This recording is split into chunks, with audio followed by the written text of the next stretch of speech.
Welcome to our channel. Today, we're diving into the AASHTO soil classification system, a crucial framework for roadway construction and pavement design. You see, it's not enough to just start laying asphalt anywhere you feel like. We gotta make sure the ground underneath that road is up to the task. That's where our buddy AASHTO comes in. Think of AASHTO like the ultimate soil matchmaker. They've grouped soils into different categories based on their properties. Stuff like grain size, how well they drain water, and most importantly, their ability to hold weight. Because let's face it, nobody wants a road that crumbles under the weight of a few cars, right? So, whether you're an aspiring civil engineer or just curious about what makes roads tick, stick around. We're gonna break down each soil group, explore their strengths and weaknesses, and see how they stack up when it comes to building roads that are built to last. Let's get started. Alright, let's kick things off with the best of the best, AASHTO Group A1. These soils are like the gold medalists of road construction. They're well graded, meaning they have a good mix of different sized particles from chunky gravel to finer sand. Now, there are two main players in the A1 team, A1A and A1B. A1A soils are mostly gravel, like the stuff you see on hiking trails. They're super strong and drain water like a champ. A1B, on the other hand, leans more towards sand but still has enough gravel to give it that A1 edge. And why are these soils so great for roads? Well, imagine building a castle out of Legos, but instead of just using the same block, you've got a whole variety of sizes. You can pack them together really tightly, creating a super strong and stable structure. That's exactly what A1 soils do.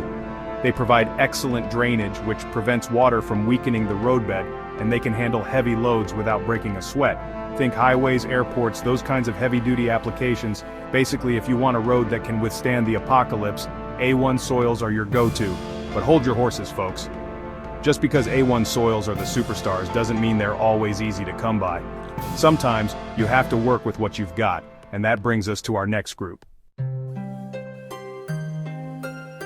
Alright, moving on to AASHTO Group A2. These soils are like the reliable sidekicks of the road building world. They're still granular, meaning they have a good amount of sand and gravel, but they also have a bit more silt and clay mixed in. Think of it like this: if A1 soils are the perfectly organized Lego bin, A2 soils are the bin where your little brother mixed in some of his action figures. Still usable, but you might need to do a bit more sorting. Now, A2 soils are further divided into subgroups like A24, A25 and so on.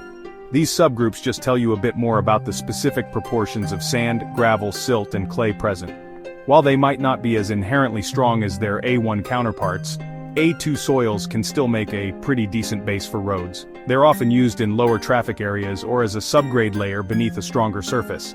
However, because they contain more silt and clay, drainage can be a bit trickier. Water doesn't pass through them as easily, so you might need to add some drainage features to prevent the road from becoming soggy. Overall, A2 soils are like the reliable workhorses of road construction. They might not be the flashiest, but they get the job done. Alright, things are about to get a little bit trickier as we move into AASHTO Group A3. This group is all about fine sand.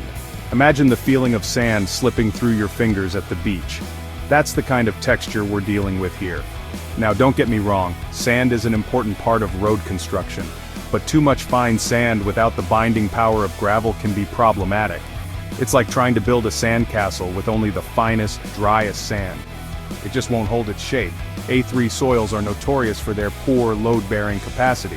They compress easily under pressure, which can lead to uneven settling and those dreaded potholes. That doesn't mean A3 soils are completely useless.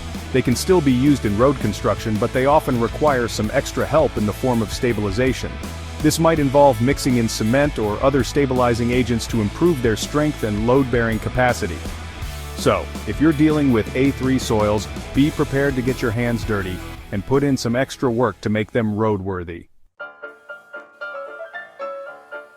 Hold on to your hard hats, folks, because we're entering the danger zone with AASHTO Groups A4 through A7. This is where things get really messy because we're dealing with silts and clays. Think back to your childhood mud pie days. Remember how sticky and gooey that mud was? Yeah, that's the kind of consistency we're talking about here. And just like that mud made a mess of your clothes, these soils can make a mess of your road construction plans. A4 and A5 soils are primarily silty, while A6 and A7 are dominated by clay. These soils have very small particles that pack together tightly, leaving little room for water to drain. That means they can absorb a lot of water, turning into a slippery, unstable mess. Imagine driving on a road built on this stuff.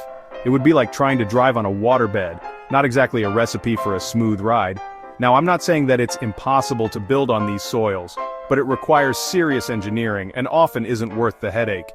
You'd need extensive stabilization, drainage systems, and other measures to make them even remotely suitable for supporting a road. So, if at all possible, it's best to avoid building on A4 to A7 soils.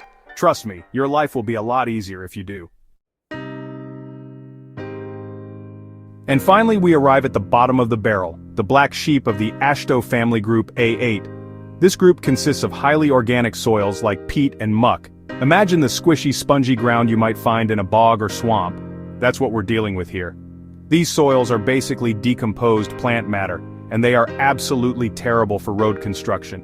They're incredibly compressible, meaning they squish down easily under pressure, and they retain water like a sponge. Building a road on A8 soil is like building a house on a giant marshmallow. It's just not going to end well.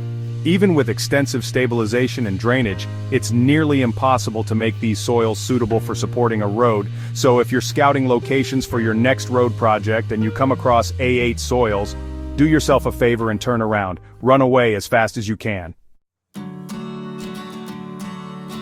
Thanks for watching.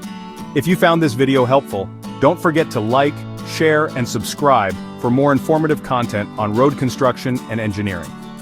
Understanding the properties of different soil types is crucial for building safe and durable roads. It's the foundation upon which everything else is built. Hopefully, this video has given you a better appreciation for the complexity of soil and its impact on the world around us. Now go forth and spread the knowledge.